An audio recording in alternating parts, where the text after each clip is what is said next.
मधुबनी जिला के बिस्फी प्रखंड में काफी चाक चौबंद व्यवस्था के बीच पंचायत चुनाव नामांकन बुधवार को शांतिपूर्ण तरीके से संपन्न हो गया। प्रखंड क्षेत्र से विभिन्न पदों के लिए कुल 3078 लोगों ने नामांकन कराया। नामांकन के आखिरी दिन प्रशासनिक व्यवस्था मजबूत होने के कारण प्रखंड मुख्यालय में और आसपास में भीड़ कम देखा गया। प्रखंड विकास पदाधिकारी सह प्रखंड निर्वाची पदाधिकारी मनोज कुमार के द्वारा दी गई जानकारी के अनुसार मुखिया पद के लिए कुल 274 नामांकन हुए। इसमें 134 महिला व 140 पुरुष हैं। सरपंच पद के लिए कुल 188 नामांकन हुए, जिसमें 92 महिला व 96 पुरुष है तथा पंचायत समिति सदस्य पद के लिए कुल 268 नामांकन हुए, जिसमें 138 महिला व 130 पुरुष हैं। वार्ड पंच पद के लिए कुल 648 नामांकन हुए, जिसमें 384 महिला व 264 पुरुष है। सर्वाधिक भीड़ वार्ड सदस्य नामांकन काउंटर पर देखा गया। यहाँ कुल 1700 नामांकन हुए, जिसमें 873 महिला व 827 पुरुषों ने नामांकन करवाया। बीडीओ सह आरओ मनोज कुमार ने जानकारी देते हुए बताया कि नामांकन कार्य में अधिकांश शिक्षक व अंचल प्रखंड के कर्मियों को लगाया गया था। आगामी 3 दिसंबर से ईवीएम सीलिंग कार्य प्रारंभ होगा। जानकारी हो कि यहाँ पंचायत चुनाव के 11वें चरण में 12 दिसंबर को मतदान होना है। सर, आप बिस्फी के प्रखंड विकास पदाधिकारी सह पंचायत चुनाव का निर्वाचन पदाधिकारी भी हैं। विधानसभा में आप सहायक निर्वाची पदाधिकारी होते हैं। पंचायत चुनाव की दृष्टि से पूरे जिले में सबसे बड़े प्रखंड बेनीपट्टी और बिस्फी। तो बेनीपट्टी तो गुजर गया नामांकन से, लेकिन आप गुजर रहे हैं, तो आप इतनी भीड़ को कैसे ये 5 दिन शांतिपूर्वक कर लिए, ये आपके लिए बहुत बड़ी उपलब्धि है। क्योंकि पिछले चुनाव कई चुनाव देख चुका हूँ कि एक न एक दिन धक्का मुक्की, कुर्सी मारा पीटी प्रशासन से हुआ करता है, और जयनगर में हुआ भी है कल। आप शांतिपूर्वक कैसे निकाल लिए सर? चुनाव कराने का जो स्ट्रेटजी है उसमें कुछ बदलाव आया है। निर्वाचन आयोग का भी यह मानता है कि चुनाव जो है एक उत्सव के रूप में होना चाहिए। उसी के रूप में हम लोग पब्लिक भी सहयोग किया। हम लोग को पब्लिक को जो भी हम लोग कठिनाई थी, हेल्प काउंटर लगाए हुए थे, वहाँ पर वो हेल्प डेस्क पर उन्होंने अपनी जांच करवा लिया। और फिर हम लोग नॉमिनेशन काउंटर जो पर्याप्त संख्या में लगाए हुए थे, हम लोग जानते थे कि वार्ड सदस्य में सबसे ज़्यादा नॉमिनेशन होगा, तो हम लोग 7 काउंटर लगाए हुए थे, जिससे कि हम लोग शांतिपूर्वक नॉमिनेशन कार्य पूर्ण हुआ। बहुत बहुत धन्यवाद। एक और समस्या आ रही है आपको कल से।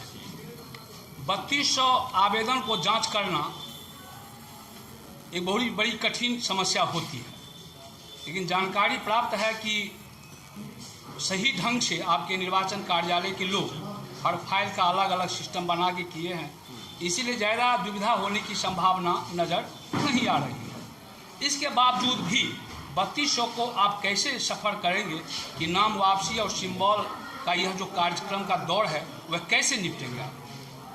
जैसे नॉमिनेशन आज हम लोग का समाप्त होगा, जिस नॉमिनेशन 18 तारीख से जो नॉमिनेशन हो रहा था, हम लोग शाम में बैठ करके उसी दिन हम लोग देख लेते थे कि उसमें कोई त्रुटि है तो उसको हम लोग दूर कर लिए हैं। और जैसे ही जब निर्वाचन खत्म होगा 29 को मेरा नॉमिनेशन आपस होगा, हम लोग 7 बनाएंगे और जो नॉमिनेशन आपस होगा उसका नाम उसमें हटा देंगे। और 7 9 से नहीं, 7 से ही हम लोग 9 बना लेंगे। और इसमें ऑटोमेटिक इस बार हम लोग को कंप्यूटर में कुछ राहत मिला हुआ कि हम लोग ऑटोमेटिक उसमें नाम आ जाएगा और सिंबल उसमें अलॉट कर देंगे। जी जी, बहुत बहुत धन्यवाद। तीसरा चरण, जैसे हम देखते हैं कि एसडीओ साहब 11 बजे रात तक सीलिंग करवाते हैं सेंटर पर उच्च विद्यालय बेनीपट्टी में, तो जैसे हम देख रहे हैं उसमें वह भी एक बड़ी समस्या है। क्योंकि आप लोगों का जिला में होता था यह कार्य, इस बार प्रखंड में हो रहा है, तो वो आप कैसे निपटेंगे? सीलिंग के लिए भी 2 तारीख से हम लोग को ईवीएम मिल जाएगा, तो 3 से हम लोग सीलिंग शुरू कर देंगे। स्थान बता दीजिएगा। उत्क्रमिक हाई स्कूल सिबौल में हम लोग कमीशनिंग का कार्य करेंगे। वहाँ पर हम लोग 38 हम लोग का काउंटर टेबल रहेगा, और हम लोग पर्याप्त मात्रा में भी वहाँ पर हम लोग तैयारी किए हुए हैं, और हम लोग 100 में हम लोग कमीशनिंग भी कर लेंगे। बहुत बहुत धन्यवाद। अब चौथा चरण में चुनाव आता है। चुनाव इसलिए महत्वपूर्ण हो जाता है बिस्फी के लिए, क्योंकि यहाँ मुस्लिम और हिंदू मुस्लिम दो समुदाय के बीच ये चुनाव होता है यहाँ। तो सौहार्दपूर्ण वातावरण बनाने में ऐसे हुआ नहीं है, लेकिन पिछले विधानसभा चुनाव में नरसाम में हुआ था। विधि व्यवस्था तो ठीक ठाक रहता है, लेकिन कभी नरसाम तो कभी बैंगड़ा तो कभी परसौनी ये हो जाया करता है। तो इसको आप कैसे निपटेंगे विधि व्यवस्था को? विधि व्यवस्था के लिए हम लोग बूथ का कैलकुलेट कर लिए हैं कि कौन संवेदनशील होगा, कौन अति संवेदनशील। उसी के अनुपात में हम लोग फोर्स इम्प्लीमेंट करेंगे, कोई दिक्कत नहीं होगी। हर चुनाव को हम लोग इससे पहले भी देखे हुए हैं, हिंदू मुस्लिम हुआ कि या कोई दबंग व्यक्ति हो, सारी हम लोग उसका व्यवस्था किए हुए हैं। और अति संवेदनशील बूथ जो है वहाँ हम लोग पर्याप्त मात्रा में स्टैटिक फोर्स देंगे। चलिए, बहुत बहुत धन्यवाद।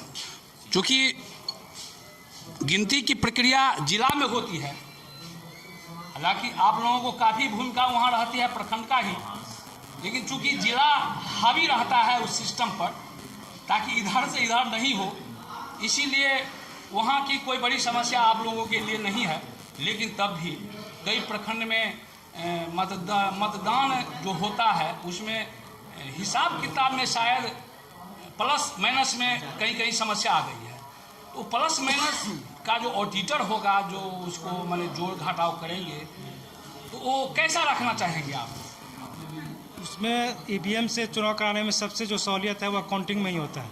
काउंटिंग में 10 मिनट में रिजल्ट प्राप्त हो जाता है और प्रत्येक टेबल से ARO उसको कैलकुलेट करेंगे, फिर ARO के टेबल पर जाएगा और उसमें हम लोग वेरिफिकेशन तुरंत कर लेंगे कि ARO के द्वारा जो अंकित किया गया है मतपत्र, मत कितना मिला है, उसको एक बार हम लोग फिर से चेक कर लेंगे, कोई दिक्कत नहीं होगी।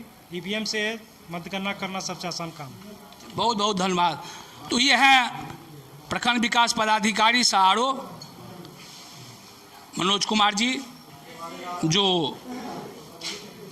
प्रथम बार मैंने बिस्फी आए हैं और आते ही उन्हें पहले तो बाढ़ का, सुखाड़ का स्थिति से झेलना पड़ा, अब बहुत सुंदर ढंग से वो समस्या को लिए।